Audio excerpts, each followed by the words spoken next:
Welcome back to the workshop and welcome back to Hope Tube, where we believe that nothing is truly lost until it is forgotten, and that even the most weathered, beaten-down materials can be resurrected into something beautiful.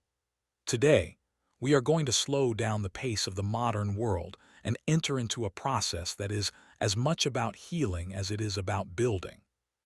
We are diving deep into the world of wood scraps and discarded industrial hardware, the rusty bolts, the bent nails, and the jagged offcuts that the rest of the world calls trash.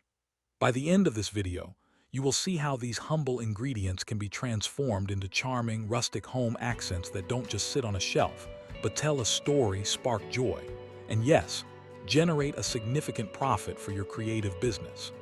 This is the art of the discard, and it starts right now. To understand this craft, we must first change our eyes. We have to stop seeing waste and start seeing character.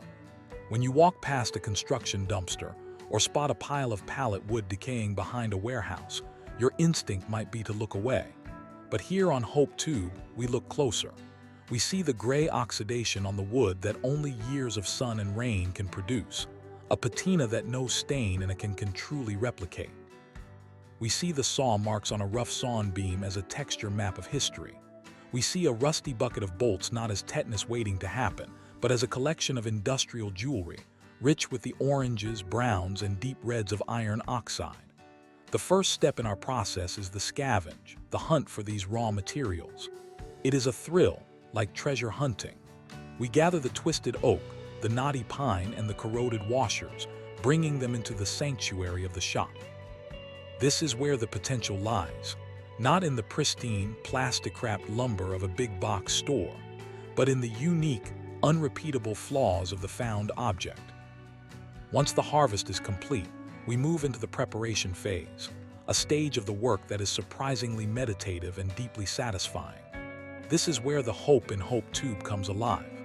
We take a piece of timber that is covered in mud and moss, and we begin to clean it. We are not trying to sand away its past. We don't want to erase the scars. Instead, we use a wire brush to scrub the grain, removing the loose debris while leaving the deep ridges and valleys of the wood intact. There is a specific scratching rhythm to this work that clears the mind.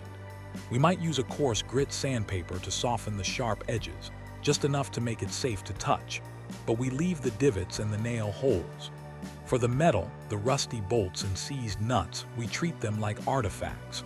We scrub off the loose flacking rust, perhaps with a little steel wool, and then we perform a crucial bit of alchemy. We seal them. By spraying a clear matte lacquer or brushing on a penetrative oil, the dry, dusty orange rust instantly darkens into a rich, complex mahogany color. It stops the corrosion in its tracks and freezes the look of age in a permanent, clean finish. This contrast, the warm, organic, soft wood against the cold, hard, preserved metal, is the foundation of the rustic aesthetic we are cultivating. Now let's talk about the transformation into amusing decor, specifically the creation of what we call the scrap bots. This is where we let our imaginations run wild, channeling a childlike sense of play that appeals to adults just as much as kids. We take a chunky, cuboid block of 4x4 post, a piece that was destined for the fire, and we stand it up. This is the torso. We look at the wood, really look at it. Does that not look like a belly button? Does that split in the grain look like a smirk? We let the wood dictate the personality.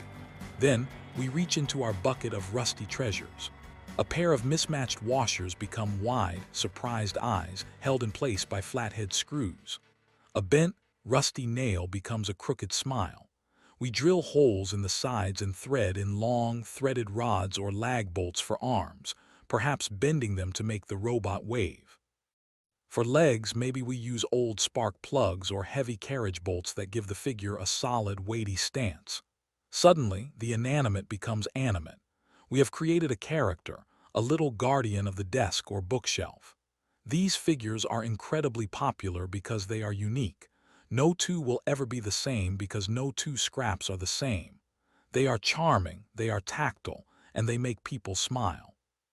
But the potential of scraps extends far beyond the whimsical. It reaches into the realm of high-end, functional home decor that commands a premium price. Think about the rustic industrial trend, floating shelves, coat racks, and organizers. We can take a length of distressed barn wood, clean it up, and stain it with a dark, rich walnut oil that makes the grain pop with a holographic depth. Instead of buying generic hooks, we create our own from the junk pile. We might take an old, rusty wrench, heat it with a torch until it glows cherry red, and bend it into a hook shape. When we bolt this bent wrench onto the barn wood, we create a coat rack that is rugged, masculine, and incredibly durable. It screams authenticity. We demonstrate to our viewers the importance of solid construction here, pre-drilling holes so the dry wood doesn't split, ensuring the hardware is secure enough to hold a heavy winter coat. The sound of the drill driving a screw into solid, reclaimed wood is the sound of value being created. These items serve a purpose, but they also serve as art pieces that anchor a room, bringing warmth and history into modern, sterile living spaces. We also explore the artistic possibilities of the unusable scraps, the tiny offcuts, the slivers, the ends that are too small for anything else. This is where we create abstract wall art. We take a piece of plywood as a backing board and we treat the scraps like a mosaic. We cut them into varying lengths and thicknesses, gluing them down in a geometric pattern, perhaps a herringbone or a crazy quilt design. We play with texture here, mixing smooth, planed wood with rough, saw-marked pieces. We might stain some blocks dark, leave some natural, and paint others with a chipped, white farmhouse paint. When assembled, this creates a 3D landscape of wood that catches the light in fascinating ways. To tie it back to our industrial theme, we might frame the piece in rusted angle iron or embed a row of heavy, antique nail heads down the center line. This is profitable art in its purest form. The material cost is near zero, but the perceived value is high because of the artistry and time invested. It is sustainable, eco-friendly, and visually stunning. Throughout this entire process, we emphasize the satisfying nature of the work for our HopeTube audience. In a world that moves too fast, there is something deeply grounding about working with your hands. We encourage our viewers to savor the sensory details, the smell of the sawdust, the heat of the friction, the weight of the steel. We frame our shots tight, showing the dust motes dancing in the light, the oil soaking into the thirsty fibers. This is ASMR for the maker's soul. But beyond the feeling, there is the business. We are here to empower you to turn this passion into profit. The market for rustic, upcycled decor is massive. People are tired of mass-produced plastic. They want connection. When you list these items for sale, you aren't just selling a product. You are selling a story. You are selling the story of the wood that was once a fence on a family farm, the bolt that was once part of a tractor. You are selling the perfect imperfections. We teach our community how to market this authenticity. When you photograph your rusty robot or your reclaimed shelf, you don't just put it on a table, you style it. You put it next to a potted succulent or a vintage leather-bound book. You use natural light to highlight the texture. And in your description, you write about the rescue. You explain that this piece is one of a kind. This exclusivity allows you to charge a price that reflects your time and artistry. Because the raw materials are essentially free, your profit margins are exceptionally high. You are essentially minting money from the scrap pile, all while keeping waste out of the landfill. It is a business model built on hope and renewal. As we near the completion of our projects, we apply the final touches.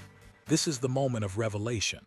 We take a rag dipped in beeswax and mineral oil and we rub it over the wood.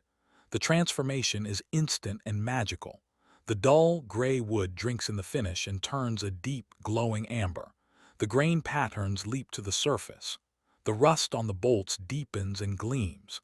This is the moment where the trash officially becomes treasure. We stand back and look at what we have created, a collection of items that have soul. They are sturdy, they are beautiful, and they are ready for their new homes. In conclusion, the journey from wood scraps to charming home accents is a testament to the power of creativity. It proves that value is not inherent in the material, but in the vision of the artist.